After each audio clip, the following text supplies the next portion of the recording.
Concert 302 guys. Pag saksak mo hindi pa napindot, nagpa-power na siya guys. So ito yung problem guys, ito. Yan yung ganyang pyesa na ceramic. Shorted yan guys. Yan.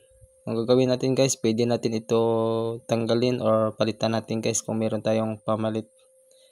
Yan guys, shorted siya guys, oh. Yan. Saka may crack na yung pyesa. So ayun lang guys, yan, patayin natin, on muna. Yun, namamatay na siya guys. So thanks for watching guys.